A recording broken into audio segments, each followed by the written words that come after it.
Hello everyone, मैं हूं प्रियंका ठाकुर, आपकी एडुकेटर, और स्वागत करती हूं आपके अपने चैनल इंग्लिश माध्यम में। हम आज डिस्कस करने वाले हैं editorial based practice exercise for SSC CGL. Start करते हैं आज का session with thought of the day, that is don't let what you can do interfere with what you can not do. यानी कि जो भी चीज़ आप कर सकते हैं या नहीं कर सकते हैं, इन दोनों को मिक्सअप मत कीजिए।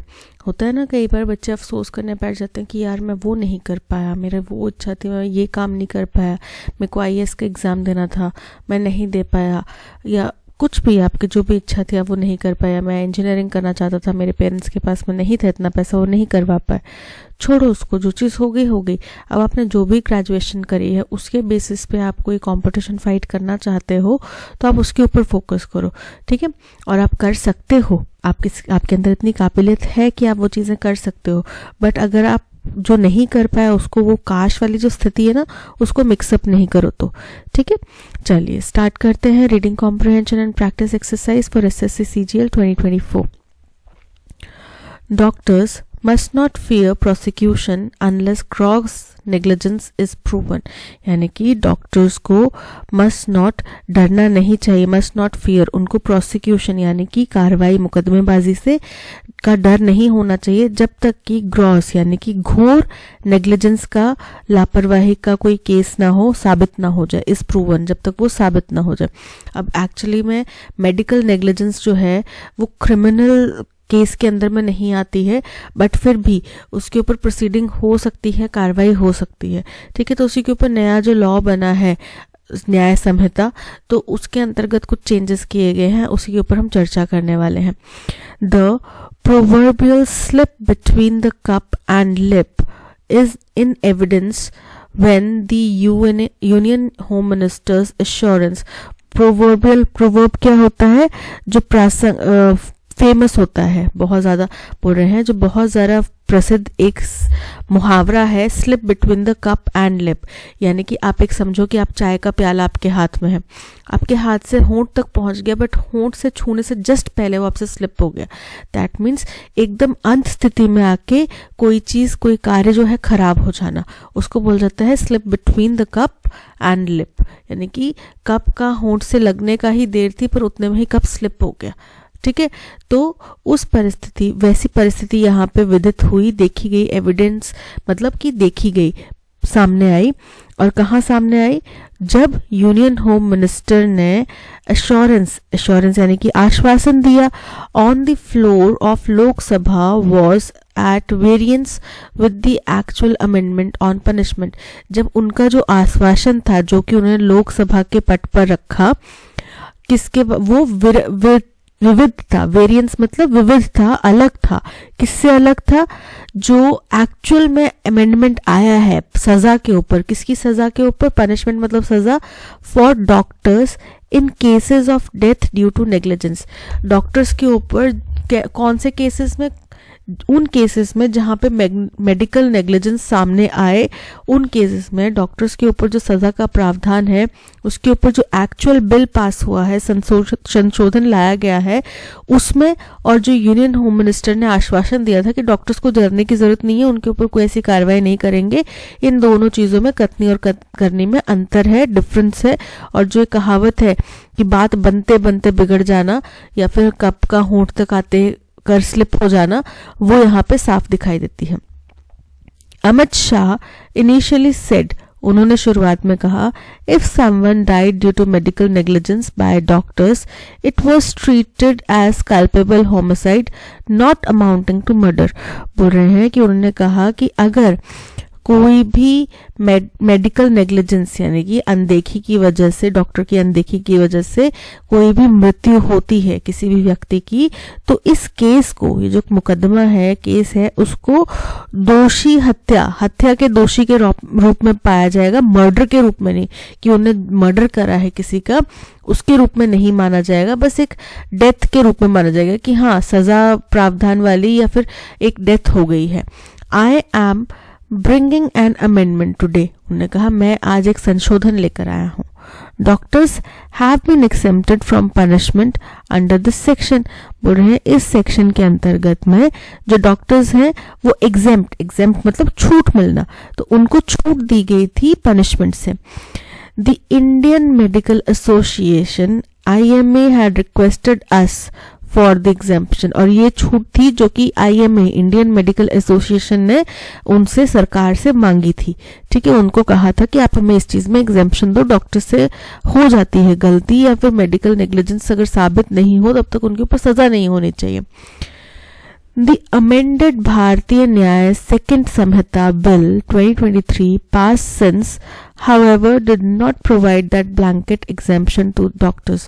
बोल रहे हैं लेकिन अब जो नया अमेंडेड भारतीय न्याय संहिता सेकंड संहिता बिल 2023 पास किया गया है, इसने डॉक्टर्स को ये जो एग्जेम्पशन का ब्लैंकेट है, कवच है, वो अब नहीं दिया, यानी कि उसने ये कवच हटा लिया है डॉक्टर्स के ऊपर से।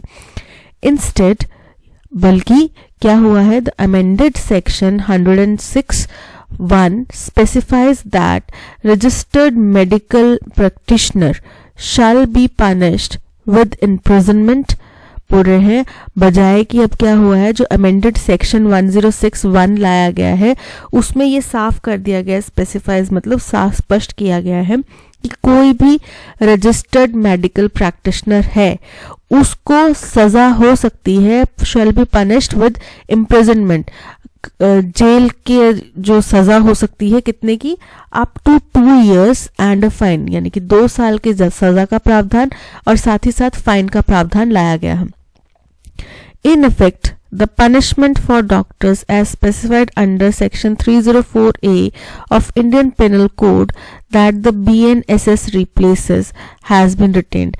यानी कि इन इफेक्ट यानी कि कार्यवाही वास्तव में क्या हुआ है कि जो इंडियन पिनल कोड का सेक्शन 304A है उसके अंतर्गत जो सजा डॉक्टर्स के लिए निर्धारित की गई है, BNSS यानी कि भारतीय न्याय सेकंड संहिता बिल में भी वही सजा जो है वो बरकरार रखी गई है। With the IMA still thanking the government despite the status quo situation। बोल रहे हैं और इसी के साथ साथ क्या हुआ है, हालांकि जिस स्थिति जो है यथास्थित बनी हुई है, जो पहले स्थिति थी वही है, पर स्टिल IMA के जो डॉक्टर्स हैं, IMA के जो सदस्य हैं वो सरकार का शुक्रिया अदा कर रहे हैं। क्यों कर रहे हैं, बिकॉज जो प्रपोजल था ना वो 7 year इम्प्रिजनमेंट का था, 7 साल की सजा का था। A deft look behind the scenes reveals that a draft bill submitted to the parliamentary standing committee on the issue।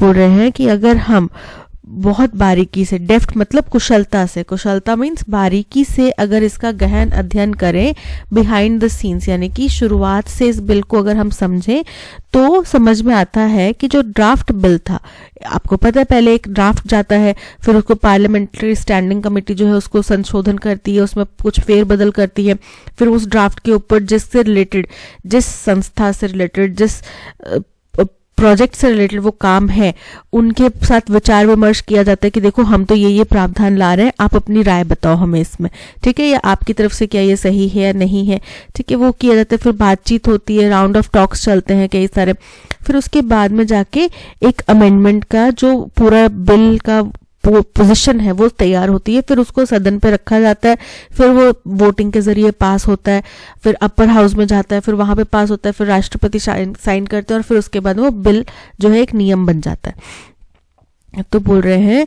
कि ये जो पार्लियामेंट्री स्टैंडिंग कमेटी के पास में जो ड्राफ्ट बिल गया था इस इशू पे, actually suggested a 7 year imprisonment term for death due to negligence in case of an RMP। बोल रहे हैं इसमें एक्चुअल में वास्तव में 7 साल की सजा का प्रावधान बताया गया था किसी भी RMP कौन हो गए, रजिस्टर्ड मेडिकल प्रैक्टिशनर के लिए अगर नेग्लिजेंस की वजह से डेथ हो जाती है तो 7 साल का सजा का प्रावधान था। तो इसीलिए IMA जो है सरकार का शुक्रिया अदा कर रहा है कि शुक्र है आपने 7 साल से 2 साल कर दी। The IMA then submitted to the standing committee that there was no means error, mens rea or criminal intent in the relationship between the patient and the doctor।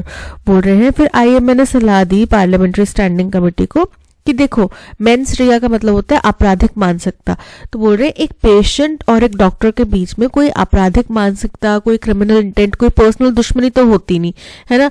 मैं किसी डॉक्टर के पास जाऊंगी, वो कौन सा मेरा रिश्तेदार लग रहा है, वो क्यों मेरे को मारना चाहेगा, राइट। तो ऐसे कोई पर्सनल दुश्मनी तो होती नहीं उन दोनों के बीच में।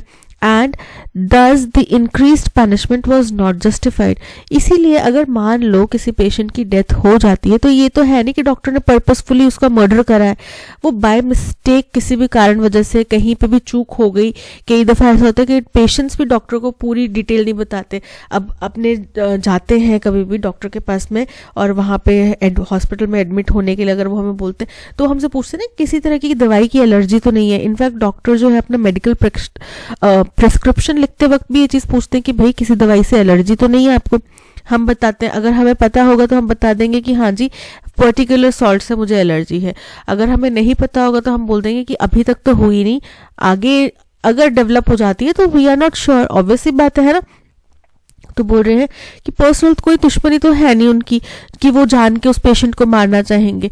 तो बहुत सारे कारण हो सकता है मैंने अपनी कोई डिटेल छुपाई डॉक्टर से, या मैंने क्लैरिफाई नहीं करी, या हो सकता है कि मैंने कुछ ऐसी चीज़ अंदर कंज्यूम करी हुई थी, उन्होंने जिस तरीके की मेरे को मेडिसिन दी उससे रिएक्शन हो गया, या फिर हो सकता है कि दो अलग अलग टाइप के सॉल्ट थे, मैंने दोनों एक साथ खा लिए तो रिएक्शन हो गया। तभी डॉक्टर बोलते हैं ना सारी मेडिसिन एक साथ भी नहीं खानी चाहिए।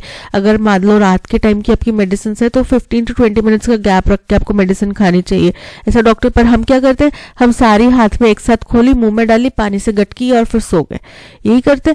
तो बोल रहे हैं कि किसी भी वजह से हो सकता है, कोई पर्सनल वहां पे दुश्मनी तो है नहीं। The committee then reduce the imprisonment to 5 years। फिर कमिटी ने इस तर्क के ऊपर 5 साल की सजा पर ले आया उसको, which finally rested at 2 years as the law was passed. और जब तक ये नियम बन के पास हुआ तब तक ये जो सजा का प्रावधान है ये कम होके कितने पर पहुंच गया, 2 साल पर पहुंच गया। ठीक है। It is pertinent to look at the index case that defined guidelines relating to medical negligence। बोल रहे हैं कि ये बहुत ज्यादा उचित है, पर्टिनेंट मतलब बहुत ज्यादा सही होगा अगर हम इसके इंडेक्स केस मतलब जो फर्स्ट केस जिसकी वजह से ये गाइडलाइन बनानी पड़ी थी मेडिकल नेग्लिजेंस की, उस फर्स्ट केस को भी हमें ध्यान में रखना जरूरी है। और कौन सा था वो case, Jacob Mathew versus State of Punjab and ANR मतलब अनदर। ठीक है, लॉ की टर्म में ANR मतलब अनदर, तो स्टेट ऑफ पंजाब यानी कि पंजाब सरकार और बाकी के तहत के अगेंस्ट में जेकब मैथ्यू का यह केस था। The court held that negligence should be gross of a significantly higher degree. बोल रहे हैं कि कोर्ट ने ये कहा था वहां पे कि जो नेग्लिजेंस का मेडिकल नेग्लिजेंस का केस है, तो नेग्लिजेंस की टर्म क्या है कि डॉक्टर बहुत सारे पेशेंट्स देख रहे हैं, एक पेशेंट को थोड़ा कम टाइम दिया, ये नेग्लिजेंस है, या एक पेशेंट को देखा नहीं उसने, ये नेग्लिजेंस है। नेग्लिजेंस का मतलब क्या है, ठीक है। तो बोल रहे हैं कि नेग्लिजेंस जो है वो ग्रॉस यानी कि गंभीर रूप का होना चाहिए, सिग्निफिकेंटली हाई डिग्री का यानी कि काफी ऊंची मात्रा का होना चाहिए, ऊंचे स्तर का होना चाहिए, एंड कॉन्सिक्वेंटली, और जिसके रिजल्ट तहत criminal liability would come up only if the physician's act can be demonstrated to be negligent or reckless causing death। और बोल रहे हैं कि क्रिमिनल लाइबिलिटी यानी कि आपराधिक जो जिम्मेदारी है वो तभी आ पाएगी अगर फिजिशियन का जो एक्ट है वो साबित हो जाए कि नेग्लिजेंट था यानी कि वो बेपरवाह था, और रेकलेस था यानी कि लापरवाह था, कॉजिंग जिसकी वजह से डेथ हुई, कि ये साबित हो जाए कि भाई डॉक्टर ही लापरवाह था, उसने ध्यान दिया नहीं, वो पेशेंट ने बताया कि मेरे को इस चीज से एलर्जी है, डॉक्टर ने अनसुनी कर दी, पेशेंट ने बताया कि मेरी ये मेडिकल हिस्ट्री चल रही है, मैं हाई ब्लड प्रेशर की दवाई खा रहा हूँ और वो भी खा कर आया हूँ, और उसने फिर और मेडिसिन दे दी, ब्लड प्रेशर बिल्कुल डाउन हो गया, बंदे की डेथ हो गई। इस तरीके की अगर कार्रवाई समझ में आती है, प्रूव हो जाती है, तभी क्रिमिनल लायबिलिटी बनती है, तभी उस पर मर्डर का चार्ज लग सकता है, क्रिमिनल कॉज लग सकता है।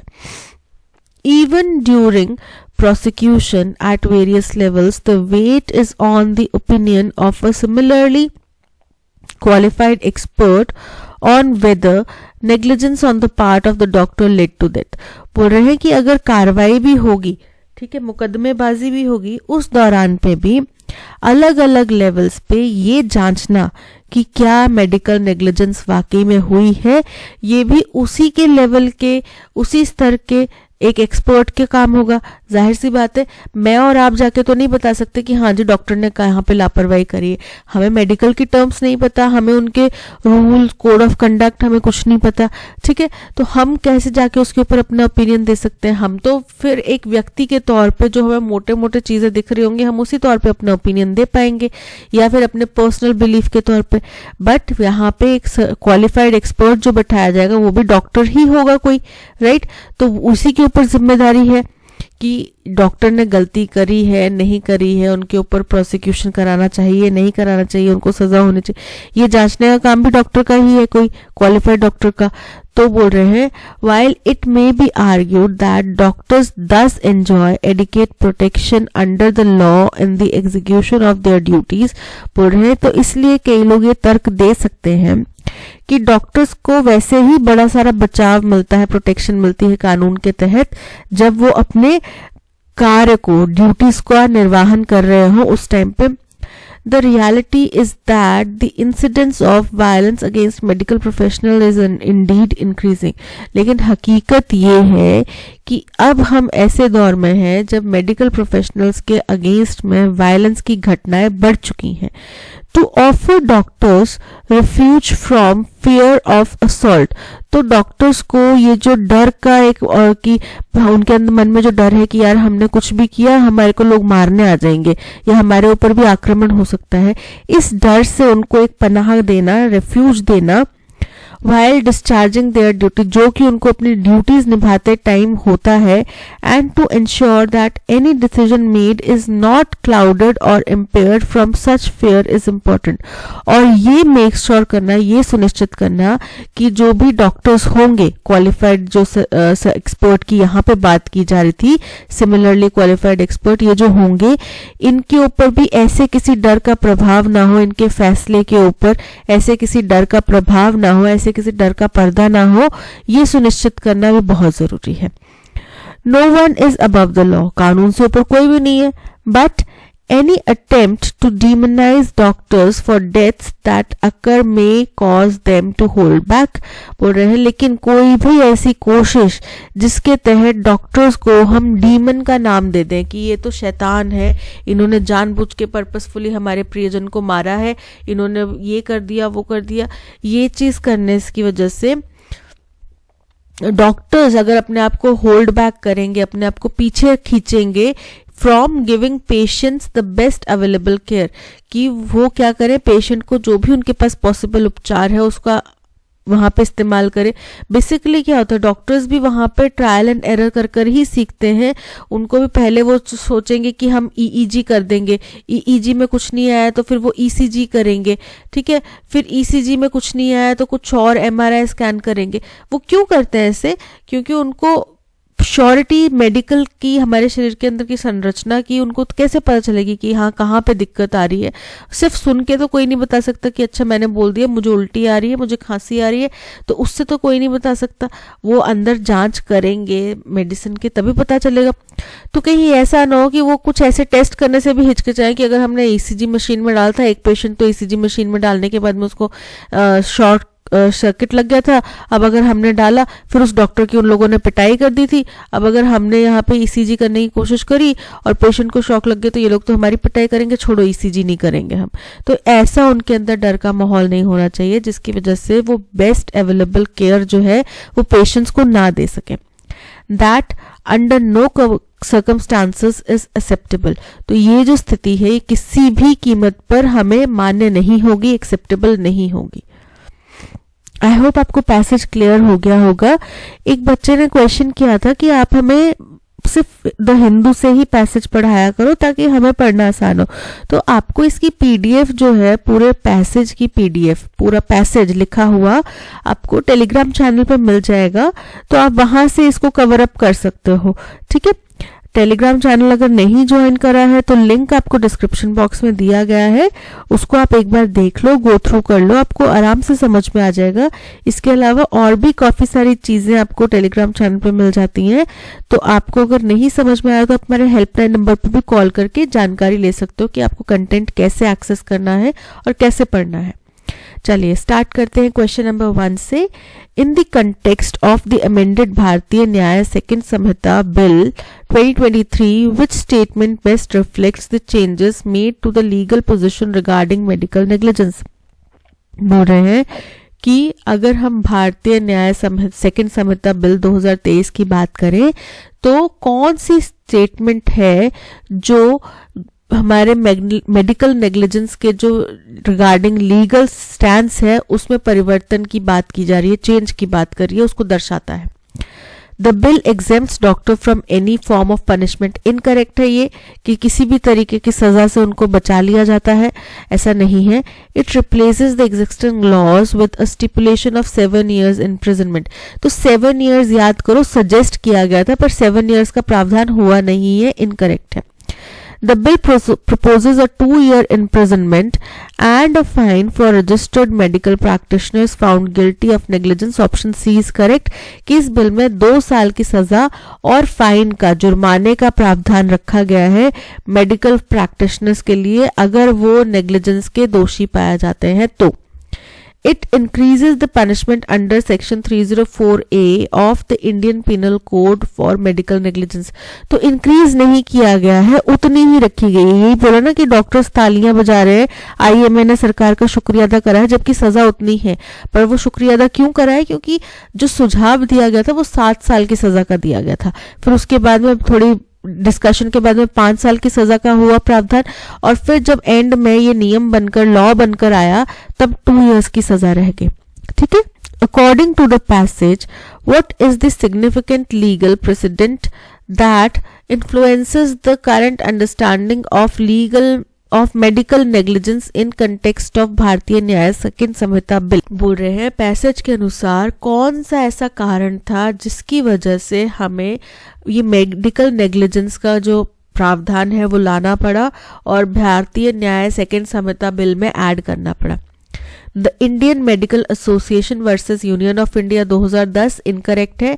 Jacob Mathew versus State of Punjab and another 2005, option B is correct. यही केस था जिसकी वजह से मेडिकल नेग्लिजेंस का जो नियम है वो बनाया गया, so option B is correct. What is the tone of the passage?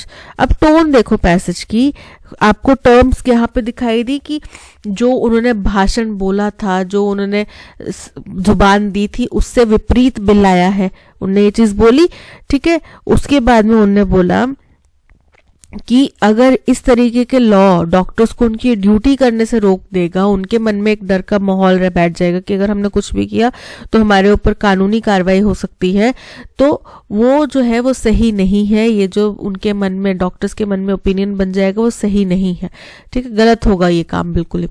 तो ये जो पैसेज है ऑप्टिमिस्टिक नहीं है, न्यूट्रल नहीं है, सिंपैथेटिक नहीं है, ये है critical. Option B critical is correct. What is the subtitle of the passage discussing the amended भारतीय Nyaya second Sanhita bill and its impact on doctors? बोल रहे हैं कि जो पैसेज है जिसके अंदर में भारतीय न्याय संहिता बिल और उसके डॉक्टर्स के ऊपर प्रभाव को डिस्कस किया जा रहा है, उसका सबटाइटल क्या हो सकता है?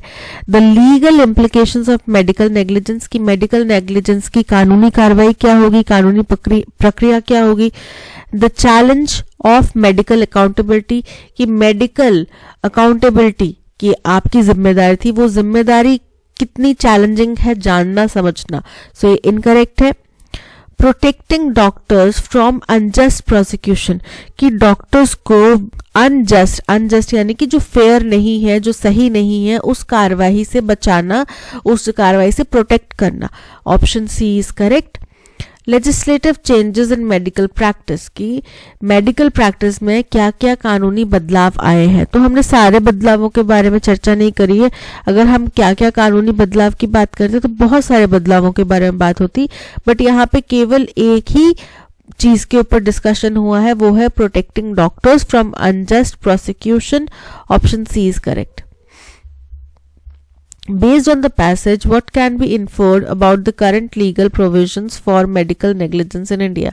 पैसेज के अनुसार क्या हम समझ सकते हैं करंट लीगल प्रोविजंस जो है मेडिकल नेग्लिजेंस के बारे में इंडिया में उसके लिए? The amended भारतीय न्याय second Samhita bill 2023 completely exempts doctors from any form of punishment. Incorrect है ये कि किसी भी सजा से उनको मुक्त कर दिया गया है, ये इनकरेक्ट है. The Indian Medical Association successfully advocated for removal of all legal consequences for doctors in the cases of medical negligence. ये भी इनकरेक्ट है कि कोई भी सजा, कोई भी कानूनी कार्रवाई नहीं होनी चाहिए. इनकरेक्ट है ना, ऐसा तो नहीं है. Despite the amendments to Bharatiya Nyaya Second Samhita Bill 2023, doctors can still face legal consequences, including imprisonment for medical negligence, although the severity has been moderated from initial proposals. Option C is absolutely correct. शुरुआती proposal में 7 साल से कम कर दी गई ना सजा, moderate कर दी गई. उसके अलावा इस बिल के अंदर में प्रावधान सजा का है, जिसमें इम्प्रिजनमेंट यानी कि जेल की सजा का भी प्रावधान है. ठीक है, so option C is correct. The politician was accused of accepting bribes and lied about it to the public.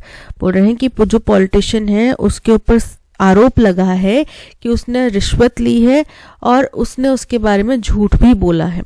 ठीक है, तो अब यहाँ पे देखो पैरेललिज्म की आपने बात सुनी होगी, पैरेललिज्म कंसेप्ट आपको पता होगा कि एंड से पहले जिस फॉर्म में स्टेटमेंट चल रहा होता है एंड के बाद भी उसी फॉर्म में रहेगा. ठीक है, तो कोई भी कनेक्टर है उसके पहले जिस फॉर्म में होगा उसी बाद में भी उसी फॉर्म में होगा. तो politician was accused of accepting ING. ठीक है, एक्सेप्टिंग क्या, एक्सेप्ट करने की ब्राइब्स, और फिर जब उसने एक्सेप्टिंग की बात आ रही है तो लाइड की बजाय क्या आएगा, and lying about it to the public, कि वो जनता में झूठ बोल रहा था, कि उसने उसके ऊपर आरोप लगा है कि वो ब्राइब्स ले रहा था और फिर उसने झूठ बोल दिया. पहले ही नहीं बोल दिया, उसने उसके बारे में झूठ बोल रहा था, सबको बता झूठ रहा था. So of accepting the bribes the politician was accused and lied about it. And lied about की बजाय क्या आएगा, and lying about it. Option C is correct because the part is incorrect. Synonym बताना है हमें. वर्ड है paragon. Paragon का मतलब होता है बड़ा ही रिलायबल, भरोसेमंद, आदर्श.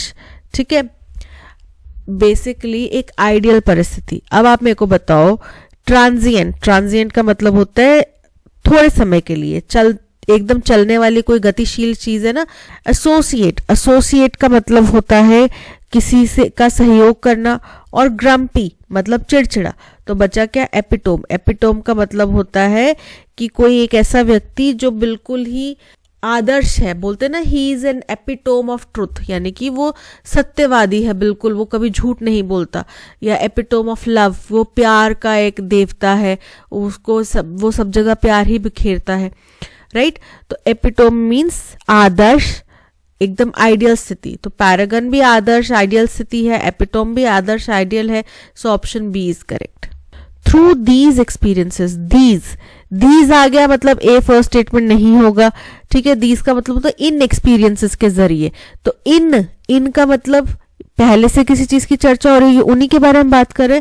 तो इन एक्सपीरियंसेस के जरिए सारा gained a new found appreciation for the beauty. उन्होंने एक नया प्रेम, एक सराहना पाई किसके लिए, beauty and complexity of the world, कि इस जगत की जो जटिलता है और जो खूबसूरती है उसके लिए उनको और ज्यादा प्यार और ज्यादा स्नेह उमड़ने लगा. And return home with a renewed sense of purpose and passion. और जब वो घर वापस आए तो उनके पास में एक नया भाव था जीने का, एक नया जुनून था, एक पर्पस था, मोटिव था लाइफ का. Sarah had always dreamed of traveling the world, but she never had the opportunity to do so until she graduated from college. बोल रहे हैं कि सैरा ने हमेशा इसी चीज का सपना देखा था कि वो दुनिया घूमे, लेकिन उसको कभी भी मौका नहीं मिला जब तक वो ग्रेजुएट नहीं हो गई कॉलेज से तब तक। तो ये हमारा फर्स्ट स्टेटमेंट हो सकता है, क्योंकि यहाँ पे इंट्रोड्यूस किया गया एक लड़की को, सहरा को, और उसके सपने को कि दुनिया घूमने का उसका सपना था, लेकिन क्यों उसमें रुकावट आई थी, क्योंकि उसकी ग्रेजुएशन तक वो नहीं जा सकती थी कहीं पे भी। अलोंग द वे, पूरे रास्ते में उसके साथ में, she encountered a diverse array of individuals, उसको अलग अलग प्रकार के लोग, विविधता वाले लोग दिखाई दिए, each with their own unique stories and perspective, और हर एक व्यक्ति के पास में अपनी ही एक अलग कहानी थी, अपना ही एक अलग नजरिया था जिंदगी का। ठीक है, तो बी के बाद में सी स्टेटमेंट तो फिट नहीं बैठ रहा कि कॉलेज तक वो नहीं जा सकती थी। अलोंग द वे, कौन सी वे, किस जगह जा रही थी वो, कहाँ की बात कर रहे हैं तो नहीं पता, बीच में एक गैप है। With her degree in hand, और पर जैसे कॉलेज की ग्रेजुएशन होने तक वो कहीं नहीं गई, लेकिन जैसे ही उसके हाथ में degree I, she said of on a backpacking adventure across Europe. Backpacking adventure मतलब उनने पीठ पे पिट्ठू बांधा, पिट्ठू में उसका जो भी सामान था वो लेकर वो निकल गई, यूरोप में एडवेंचर के लिए निकल गई। Eager to explore new cultures and meet new people, और वो बड़ी जिज्ञासुक थी, बड़ी खुश थी, एनर्जेटिक थी कि वो नई नई चीजों को एक्सप्लोर करेगी, जानेगी, समझेगी, नए नए लोगों से मुलाकात करेगी। तो बी के बाद में क्या आ रहा है, डी आ रहा है सेकंड। तो बी देखो, ऑप्शन ए में बी है और ऑप्शन डी में बी है, यानी कि सी और बी ऑप्शन को हम एलिमिनेट कर देते हैं। ठीक है, उसके बाद में जो बी के बाद में क्या आएगा सेकंड स्टेटमेंट, सी तो नहीं आएगा, ए भी नहीं आएगा, क्योंकि दीज एक्सपीरियंसेस, कौन से एक्सपीरियंसेस अभी आइडिया नहीं है। तो सेकंड स्टेटमेंट क्या आएगा, डी स्टेटमेंट, यानी कि ए नहीं आएगा, B D C A, option D is correct.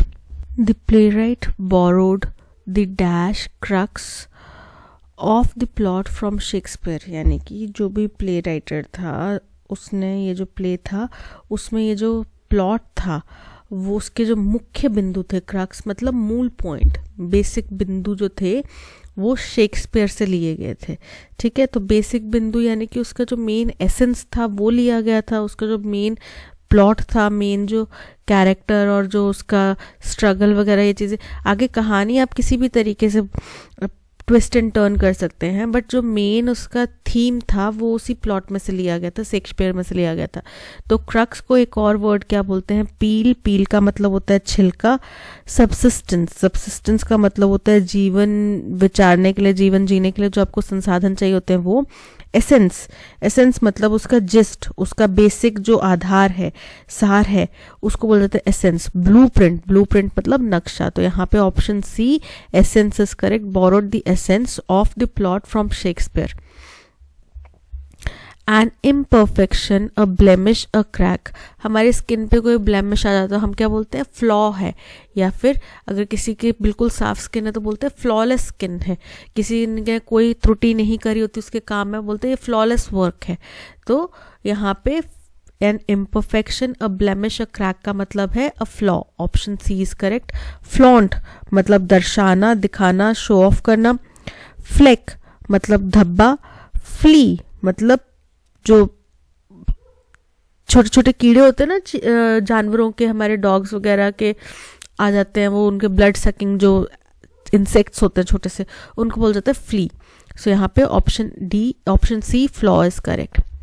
He lost the golden opportunity due to his habit of procrastination. Procrastination मतलब टाल मटोल करने की, चीज़ों को टालने की जो आदत है।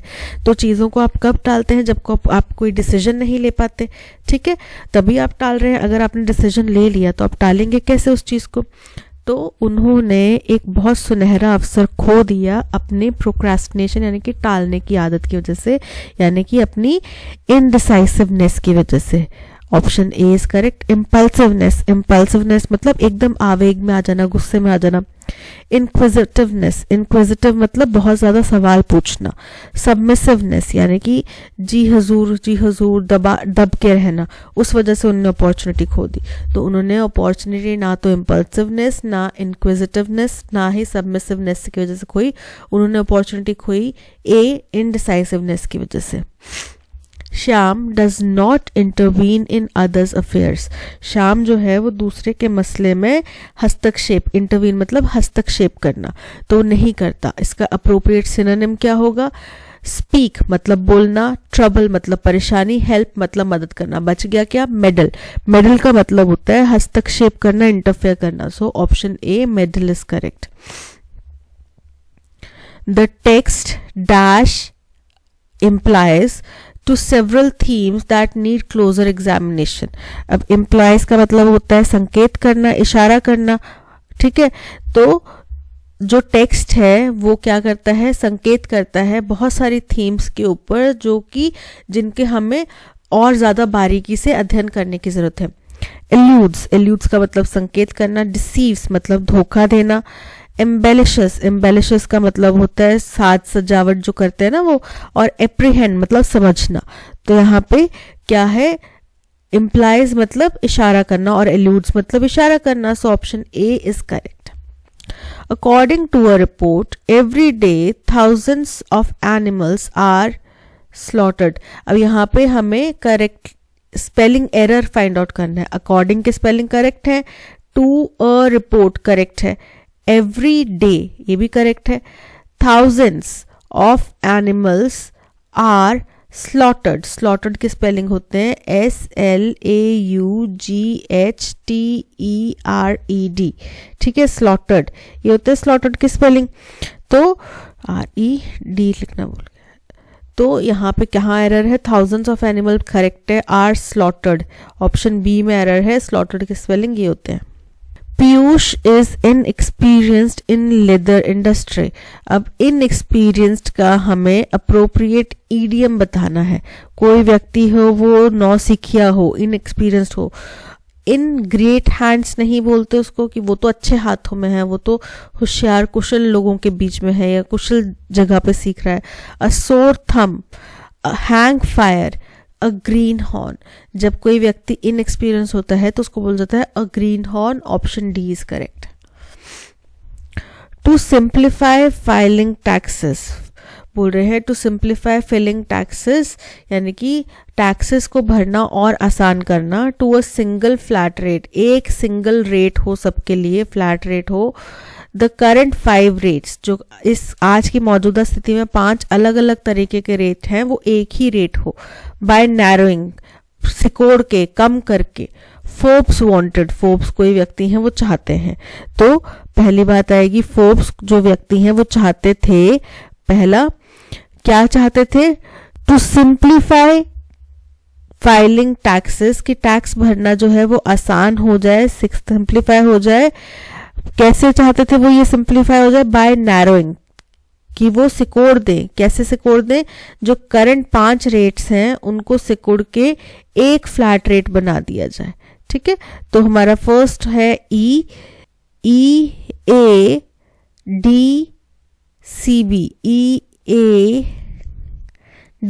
Option D is correct. She killed the cockroach. अब इसको पैसिव वॉइस में कन्वर्ट करना है तो शी क्या है? सब्जेक्ट है, किल्ड क्या है? हमारा वर्ब है, द कॉकरोच क्या है? ऑब्जेक्ट है। ऑब्जेक्ट पहले आ जाएगा। द कॉकरोच किल्ड पास्ट की घटना है, वॉज किल्ड, और किसके द्वारा मारा गया? शी, तो was killed by her. The cockroach was being killed, उसके द्वारा मारा जा रहा था। The cockroach is killed incorrect है। The cockroach was killed by her, option C is correct. The student ask the teacher a question during class, passive voice में convert करना है तो द स्टूडेंट हमारा सब्जेक्ट है, और क्या किसको पूछा? Asked the teacher. आस्क क्या है? हमारा वर्ब है। द टीचर, टीचर से पूछा, क्या पूछा? अ क्वेश्चन, एक सवाल पूछा। So a question was asked by the students to the teacher. So a question was asked by the student to the teacher during class. Option A is correct. People were dashed to safe places by a rescue team after the earthquake. Earthquake के बाद में लोगों को सुरक्षित स्थानों पे क्या किया गया? इवैक्यूएट नहीं होता, इवैक्यूएट होता है। EVACUATED, evacuated. ऑप्शन बी के स्पेलिंग करेक्ट है, इवैक्यूएटेड। EV नहीं होगा, EVKU नहीं होगा, EVAKU भी नहीं होगा, so option B is correct. Electronic waste is a huge challenge to the world today. ठीक है, पहली बात बिल्कुल स्टेटमेंट करेक्ट है कि और एकदम फिट है, ये इंट्रोडक्टरी स्टेटमेंट है कि आज की डेट में दुनिया भर में सबसे बड़ा चैलेंज जो है वो इलेक्ट्रॉनिक वेस्ट है। ठीक है, but the unrequired purchase by consumers can not be halted. लेकिन जो लोगों द्वारा बिना वजह की शॉपिंग की जा रही है, बिना वजह की परचेज की जा रही है, उसको रोका नहीं जा सकता। However and awareness on reduce and reuse can be of great help, कि अगर हम एक जागरूकता फैलाया जाए कंज्यूमर प्रोडक्ट्स को और कम खरीदे उसके रिड्यूस करने के लिए, और जो खरीद चुके हैं प्रोडक्ट्स उनको रीयूज करने के लिए, तो ये अवेयरनेस जो है वो बहुत मददगार साबित हो सकती है। Recycling industries are working hard to reduce the burden of waste. Recycling industries जो है वो बहुत ज़्यादा मेहनत कर रही हैं, जिसकी वजह से ये जो वेस्ट है उसका जो भार है वो कम हो सके, जो हमने बोला ना कि सबसे बड़ा चैलेंज है।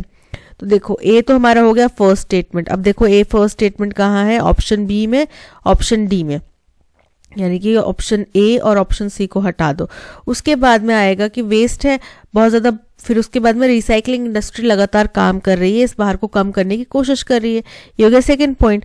तो यहाँ पे बी पॉइंट है सेकेंड, यहाँ पे डी पॉइंट है, तो option D is correct, A D. फिर उसके बाद में आएगा लेकिन जो अनरिक्वायर्ड परचेज की जा रही है कंज्यूमर के द्वारा वो तो नहीं रुक रही। ठीक है, और साथ ही साथ ये भी जरूरी है कि लोगों को रिड्यूस करने और रीयूज करने के ऊपर अवेयर किया जाए, जो कि बहुत ज्यादा मददगार साबित हो सकती है। तो अरेंजमेंट बन रहा है D, A D B C, option D is correct.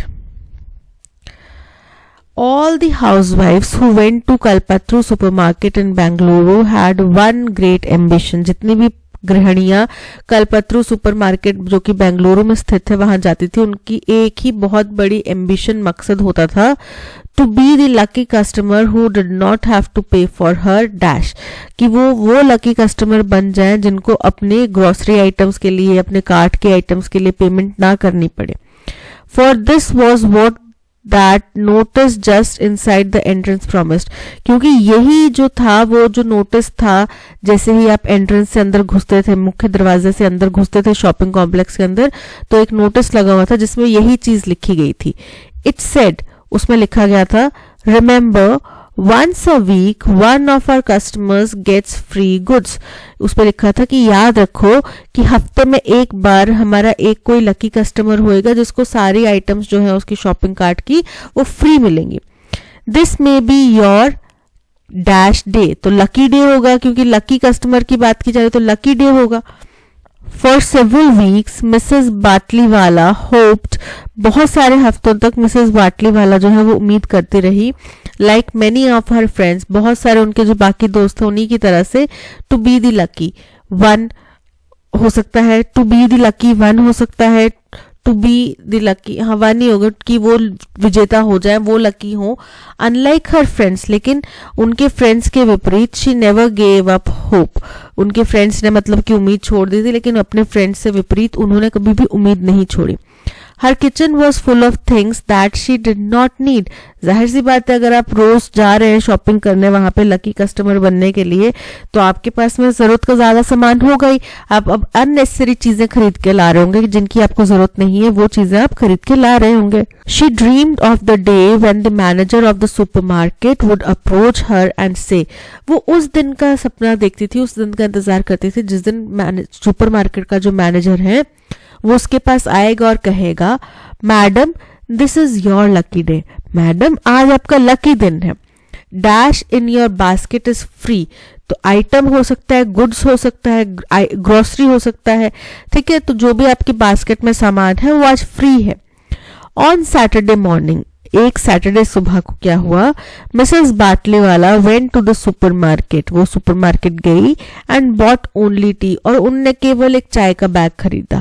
She went to the cash desk, वो कैश डेस्क के पास गई, कैशियर के पास गई, when the manager of the supermarket came up to her, और उसी टाइम पे सुपरमार्केट का जो मैनेजर है वो उसके पास आया and said, और कहा, you are our lucky customer and everything in your basket is dash, कि आज के आप हमारे लकी कस्टमर हैं और आपकी बास्केट में जो भी सामान होगा वो क्या होगा, फ्री होगा। तो सबसे पहले कि all the housewives who went to Kalpataru supermarket in Bengaluru had one great ambition to be the lucky customer who did not have to pay for her clothes. उनको अपने कपड़ों के लिए नहीं पे करना पड़े, शॉपिंग के लिए नहीं पे करना पड़े, शुगर के लिए नहीं या ज्वेलरी के लिए नहीं। तो ये इंडिविजुअल आइटम्स हैं और शॉपिंग यानी कि उसकी शॉपिंग कार्ट के अंदर जो भी सामान था उसके लिए। So option B shopping is correct. It said, remember, once a week one of our customers gets free goods. कि उसमें लिखा गया था कि याद रखो कि हफ्ते में एक बार हमारा एक कोई क्लाइंट है जिसको हम फ्री गुड्स देते हैं। This may be your dash day, your easy day, smart day, happy day या lucky day. So option B lucky day. For several weeks, Mrs. Batliwala hoped, like many of her friends, to be the lucky one या lucky woman या lucky customer. ठीक है, सो तो be the lucky seller, बेच तो नहीं रहे थे, लकी डे नहीं हो सकता, लकी विमेन, वहां पे विमेन्स की बात ही नहीं हो रही थी, वहां पे बात हो रही थी बेसिकली कस्टमर की, उस शॉप के जो कस्टमर थे उनकी बात हो रही थी। ठीक है, so option D customer is correct. She dreamed of the day when the manager of the supermarket would approach her and say, Madam, this is your lucky day, dash in your basket is free. तो उनकी basket में क्या होंगे, items होंगे, सामान होगा, products, sample, everything, packet. तो products में भी थोड़ी बहुत चीजें आ सकती हैं, सैंपल में भी छोटी बहुत चीजें आ सकती हैं, पैकेट में भी एवरीथिंग यानी कि सब कुछ जो भी आपकी बास्केट में वो सब कुछ फ्री है। So option C everything is correct. Final आ जाता है, she went to the cash desk and the manager of the supermarket came up to her and said, you are our lucky customer and everything in your basket is dash, is yours, expensive, cheap या free। Option D free is correct। That's all, आज के session में इतना ही। Thank you so much for watching. अगर content पसंद आया हो तो लाइक, शेयर और सब्सक्राइब जरूर कीजिएगा। मिलते हैं नेक्स्ट सेशन में। Till then keep learning and keep practising. Bye bye.